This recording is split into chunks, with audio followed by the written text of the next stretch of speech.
Chicos, vamos cortando, venga, a empezar la clase. Escuchemos aquí, porfa. En el día de hoy vamos a ver la evolución histórica de la pedagogía y cómo ha ido evolucionando desde Grecia hasta la actualidad. ¿Tenéis alguna pregunta, alguna inquietud o algo? Adelante, Carlos. Y profe, ¿en la ilustración cómo era la pedagogía?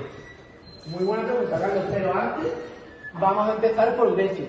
Cuando lleguemos a la ilustración, acuérdate y me haces otra gran pregunta, ¿vale? Perfecto.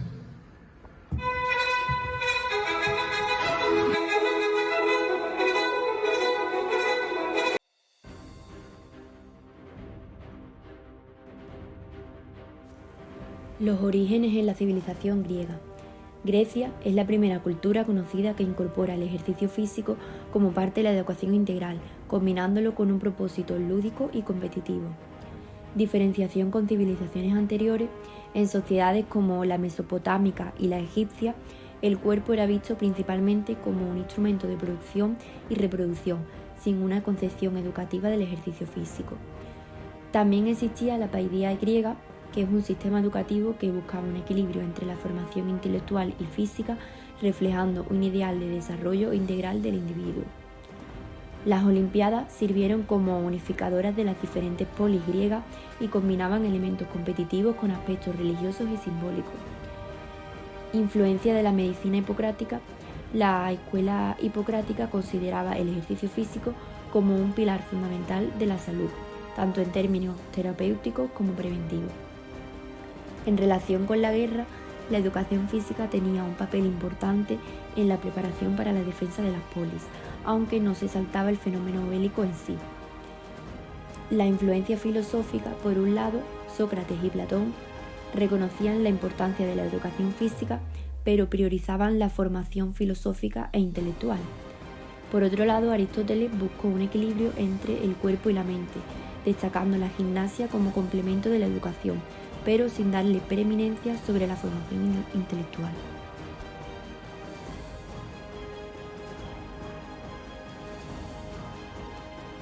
Comenzando con Roma, debemos saber que esta cultura tiene muchos valores propios, pero sí es verdad que se influenciaba mucho de la cultura griega. Esta cultura, sobre todo lo que le influenció fue el helenismo, que le hizo cambiar su concepción sobre el cuerpo humano y sobre la educación. La imagen del romano primitivo que se tenía era de una persona ruda, belicoso y que se iban a dedicar a ser pastores, agricultores. Eran unos buenos guerreros por necesidad y se les resumiría con el término virtus. A Roma llega la filosofía estoica. Esta hace énfasis en que es mucho más importante los valores morales e intelectuales antes que el aspecto físico. Más adelante, el cristianismo apoyará también esta idea. A pesar del estoicismo, Roma sigue manteniendo una fuerte tradición de preparación física para los soldados, que se consideraba atletas armados. A diferencia de las Olimpiadas griegas, los Juegos romanos se llamaban ludi y era un espectáculo público donde los gladiadores, en su mayoría esclavos, luchaban en un circo para entretener al pueblo. Además, hay que destacar la medicina en Roma, con figuras como Galeno, quien estudió las heridas de los gladiadores y promovió la gimnasia como un medio para mejorar la salud. La Edad Media. En cuanto a esta etapa, caben destacar 4 características de esta. La primera es la influencia del cristianismo, que se impuso como la ideología dominante, y se despreciaba el cuerpo humano y se priorizaba la espiritualidad. Después se rechazaron los ejercicios físicos y los juegos atléticos por ser considerados brutales y paganos. Siguiendo al cristianismo, se destaca la valoración del cuerpo por la guerra feudal. A pesar de la ideología cristiana que prohibía las prácticas de juegos brutales y paganos, la guerra era una actividad esencial en la sociedad medieval, lo que fomentó prácticas como justas y torneos entre los caballeros. Siguiente tenemos la ausencia de avances en la medicina. A diferencia del mundo griego, en la Edad Media no hizo contribuciones significativas en el cuidado terapéutico e higiénico del cuerpo humano. Solo entre los judíos y musulmanes hubo un desarrollo más riguroso en la medicina, ya que conservaron y tradujeron obras clásicas. Por último tenemos la aceptación religiosa de la guerra y el esfuerzo físico. Aunque al principio la Iglesia rechazaba el culto al cuerpo, terminó por aceptarlo e incluso santificarlo con el movimiento de las cruzadas. Autores como Bernardo de Claraval exaltaron la figura del caballero como un guerrero de Cristo.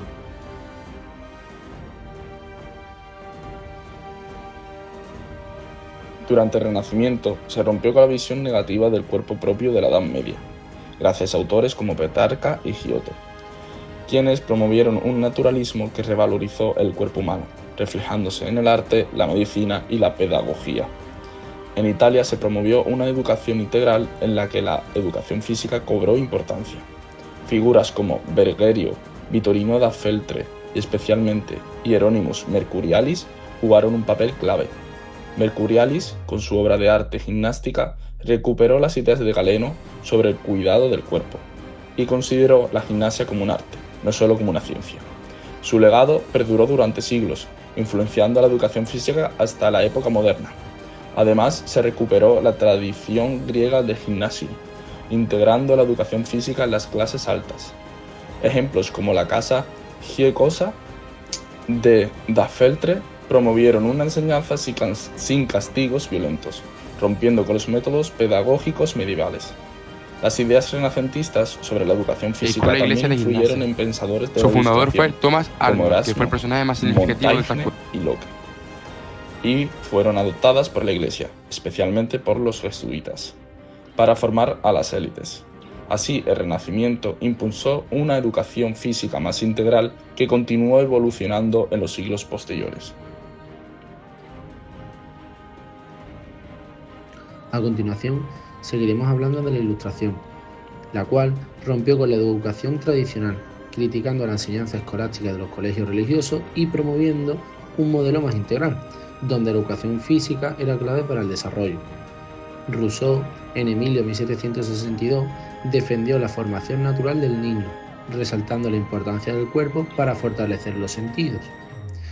Continuamos con algunos experimentos pedagógicos ilustrados, los cuales son de Basedow, de 1723 a 1790, quien fundó el Philanthropium de Dessau, una institución educativa basada en los principios rousseauianos.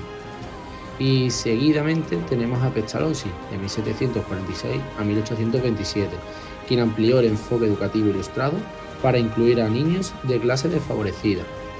Seguidamente tenemos con el impacto en el pensamiento europeo. La pedagogía ilustrada influenció fuertemente en el desarrollo de la educación en los siglos siguientes. Filósofos como Kant también contribuyeron a consolidar un enfoque educativo más racional e integral. La repercusión en España. El método de Pestalozzi fue defendido por el intelectual sevillano Blanco White, quien intentó sin éxito que Fernando VII lo implementara en las escuelas españolas. Chicos, venga, que lo extendiendo el pensamiento de Rousseau. Venga, Venga, me vuelvo a corregir, venga, continuamos aquí.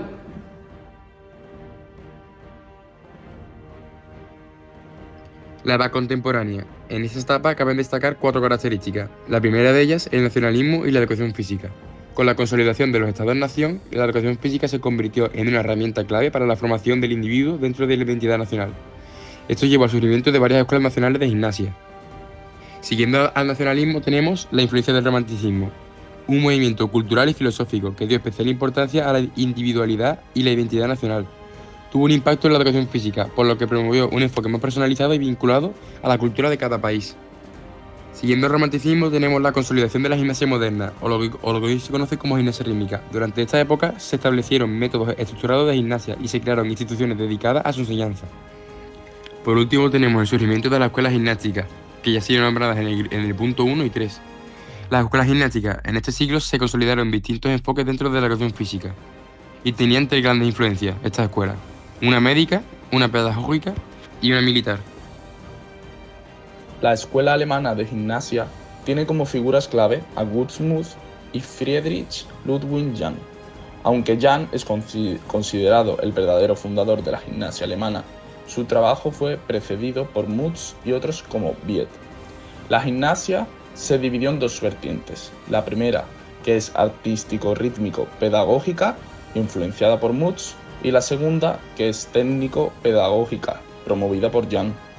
Gutsmuth es conocido como el fundador de la educación a través del ejercicio físico, con su obra Gimnasia para la Juventud, en 1793, que promovía ejercicios naturales como correr, bailar y esquiar, con fines educativos. Jahn, en cambio, adoptó un enfoque más nacionalista y político, viendo la gimnasia como una herramienta para fortalecer la patria durante las guerras napoleónicas. Rechazó la visión de Mutz, creyendo que su enfoque clásico no correspondía con la tradición germánica. Para Jahn, la gimnasia no solo era física, sino un medio de cambio social y político, promoviendo la unificación de Alemania. A continuación, seguiremos hablando de la escuela nórdica, el cual es un movimiento gimnástico que tiene su origen en las ideas de los filántropos alemanes, especialmente Gudmunds, y se difundió en Escandinavia gracias a Nachtigal, quien fundó en 1799 un instituto privado de gimnasia e introdujo la gimnasia en la educación primaria en 1801. Además, aplicó conocimientos de anatomía y fisiología para desarrollar la gimnasia terapéutica. Una de sus principales características es que en 1813 se creó el Real Instituto de Gimnasia de Estocolmo, impulsando la formación docente en gimnasia. Per Henrik Lind desarrolló la gimnasia sueca, que fue criticada por su rigidez, pero su enfoque buscaba corregir problemas posturales. Su hijo, Henrik Lind, adaptó estas ideas al ámbito escolar y creó las tablas de gimnasia, basadas en principios científicos y con un enfoque integral del ejercicio. La gimnasia francesa no desarrolló una escuela autóctona, sino que adoptó influencias de pedagogos extranjeros, como el español Francisco Moroz y el suizo Clias. Francisco Moroz introdujo la gimnasia en la educación física militar y en Francia, comenzando con soldados y luego extendiéndola a la población civil. Fundó el Gimnasio Normal Militar en 1818 y promovió la educación física integral, que combinaba movimientos, sentidos, inteligencias y emociones. Amorós veía la gimnasia como una herramienta para formar individuos fuertes, valientes y preparados para contribuir a la sociedad y al Estado. Además, su enfoque tenía una visión utilitaria y patriótica. En Francia coexistían diferentes enfoques gimnásticos, incluido el de Clias, quien seguía los principios pedagógicos de Gudmunds y publicó la obra Gymnastik Elementaire en 1819. Escuela e Iglesia de Gimnasia. Su fundador fue Thomas Arnold, que fue el personaje más significativo de esta escuela, aunque su contribución no estuvo en el impulso de la gimnasia, sino en los juegos y actividades atléticas. Arnold fomentó las actividades atléticas, especialmente los juegos deportivos de equipo, con el objetivo de inculcar en los estudiantes valores como la honradez, limpieza o el característico fair play. También se destaca de la escuela e iglesia la difusión de deporte en escuelas y universidades, debido a que la acción de Arnold fue muy efectiva para difundir el deporte tanto en las escuelas como en las universidades, siendo el origen de la tradición deportiva que ha perdurado hasta el día de hoy. Y por último, cabe destacar el impacto que tuvo Arnold en el modelo educativo victoriano, en el que el deporte jugaba un papel central, se mantuvo prácticamente sin alteraciones hasta el presente. De las escuelas a los movimientos precedentes de las mismas. Hablaremos de la evolución de la gimnasia a lo largo del siglo XIX y hasta mediados del siglo XX, destacando los principales movimientos y figuras que influenciaron el desarrollo del movimiento gimnástico en Europa. Movimiento centroeuropeo, rítmica y arte. Se mencionan figuras como Jacques Dalcroze, el fundador de la rítmica, Isadora Duncan, autodidáctica revolucionaria en la danza, y Rudolf von Laban, que era un coreógrafo y estudioso del movimiento. En la gimnasia técnica destacan Karl Kaldhofer y Margaret Streicher, creadores de la gimnasia natural austriaca. Principios fundamentales de la gimnasia expresiva según Rudolf Bode. La totalidad es la unión entre cuerpo y espíritu. El cambio rítmico es una oscilación entre tensión y relajación. La economía es movimiento eficiente y su metodología enfatiza la progresión biológica y pedagógica, con la música como inspiración para el movimiento. Movimiento del norte de Europa. Tenemos la escuela sueca y nórdica, que incluye a figuras como Elin Falk, enfoque en la corrección de movimientos y naturalidad, y Niels Such, gimnasia fundamental para jóvenes campesinos. Por otro lado, Johannes Linhart, representante de la corriente científica, estudió la fisiología y la anatomía aplicadas a la gimnasia. Movimiento europeo occidental. Georges de Mendy propuso una distinción entre gimnasia educativa para los niños y de aplicación para los adultos, defendiendo un enfoque científico y adaptado a la edad y al sexo. George Hevet era el fundador del método natural, que se inspiró en las actividades físicas del hombre primitivo. Promovió un desarrollo físico integral y la educación física al aire libre, con un enfoque en la moral y el altruismo. Los temas principales: En la rítmica y danza, la gimnasia se vincula estrechamente con la danza y el movimiento expresivo, influyendo en el desarrollo de la gimnasia femenina y moderna. La pedagogía de la gimnasia se resaltan métodos educativos enfocados en el desarrollo integral de la persona, considerando aspectos físicos, psicológicos y sociales.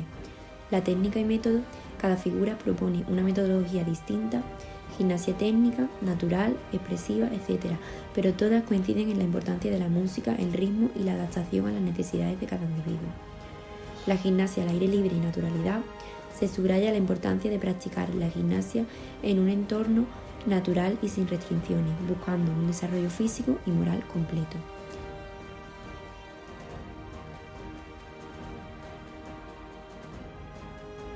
El estudio de la motricidad y la educación ha pasado por distintas etapas y enfoques, integrando aspectos psicológicos, fisiológicos y sociales en el desarrollo del individuo. Dentro de estas se pueden identificar 5 grandes perspectivas dentro de esta evolución: la psicomotricidad, psicotécnica, sociomotricidad, expresión corporal y el deporte educativo. La psicomotricidad se origina con Dupré, en 1905, quien establece la relación entre las funciones motoras y la psíquica. Este enfoque integra conocimientos de neurofisiología, psicoanálisis y psicología genética, generando ejercicios que ayudan al control corporal, la orientación y coordinación de los niños. Ahora vamos a ver a los investigadores que aportaron más a la psicomotricidad. Los primeros son Wallon y Wilming, que hacen hincapié en la relación entre el comportamiento general y el comportamiento psicomotor del niño. Furia Guerra. Esta estudia la relación entre el tono muscular y los factores emocionales. Y por último, Pick y Bayer, que relacionaron la psicomotricidad con la educación. La psicocinética es impulsada por Lebuch. Este enfatiza el movimiento como medio para la educación y el aprendizaje. Su método busca mejorar la percepción corporal, la estructura espacio-tiempo y la adaptación al entorno. El método pedagógico que Lebuch atribuye a la psicocinética se basa en los siguientes aspectos. Se considera que la educación como un proceso de adaptación al mundo en constante cambio. Es un método de pedagogía activa, donde el niño participa activamente en su aprendizaje. Se basa en la psicología unitaria de la persona. Valora la experiencia vivida para que el niño tome conciencia de su propio movimiento. Utiliza la dinámica de grupo en la esfera de la actividad. Las áreas de trabajo que se lleva a cabo en los ejercicios son la coordinación motriz, control del cuerpo, postura y equilibrio, percepción temporal y espacial y actividades lúdicas y juegos. El concepto de sociomotricidad fue introducido por Pierre Palevas en 1987. Este analizaba las interacciones sociales con las actividades físicas y deportivas. Él clasificaba los deportes según 3 funciones. La primera, dependiendo de la relación con el medio físico, si el entorno estaba controlado o si el medio era natural e impredecible. Segundo, con la interacción de la cooperación, si se da en deportes que eran en trabajo en equipo o si eran individuales. Y por último, la interacción de la oposición, que ocurría en deportes donde hay enfrentamiento directo o no. Ahora hablaremos del deporte educativo. Coubertin fue quien impulsó el movimiento olímpico moderno, haciendo que se restauraran las Olimpiadas en 1896 en Atenas. Hay diferentes concepciones del deporte educativo, según estos autores. El primero, Listelo, él dice que el deporte educativo es tanto un entrenamiento físico como una recreación. Después, Arnaud, él dice que el deporte es un medio de socialización y de acceso a la cultura. Después están Adam y Maslow, que dice que el valor educativo se reduce en el carácter socializado y institucionalizado. Y por último, Palevas, que relacionan la sociedad moderna y su complejidad cultural. Algunas características del deporte educativo es que este se encuentra entre el deporte recreativo y el de élite, y que aparte debe estar basado en principios nobles y reglas establecidas. Debido al aumento de la popularidad del deporte, se han ido expandiendo hacia la naturaleza, con deportes como el senderismo, la escalada, el rafting. Estas actividades tienen un enfoque más recreativo y sin límite de edad. Ludwig Gurnand, quien implantó el primer programa europeo de deportes organizados en silla de ruedas, se celebró en 1948 en Inglaterra. El auge de esta práctica como fenómeno sociocultural culminó con la celebración de las primeras Paralimpiadas, al finalizar los Juegos Olímpicos de Roma en 1960. La expresión corporal es un concepto muy ambiguo, ya que no es una disciplina autónoma, sino que se relaciona con la danza, el mimo, el teatro y la psicomotricidad. Según Motos, hay dos pilares fundamentales. El primero, que es la técnica, que nos permite conocer y controlar el movimiento corporal. El segundo es la espontaneidad, y esta favorece la creatividad y la expresión individual. Ahora tenemos dos autores muy importantes. La primera es Monica Beckman, que desarrolla la gimnasia jazz. Combina el ritmo, la música y el ejercicio con un objetivo educativo. El otro ponente es Kenneth Cooper. Este introduce el aeróbic como forma de entretenimiento físico, basado en la resistencia cardiovascular y la coordinación rítmica. Bueno chicos, pues esta ha sido la clase de hoy. ¿Tenéis alguna duda, algo que queréis resolver? Ya podéis recoger las cosas y marcharse a casa. Muchas gracias.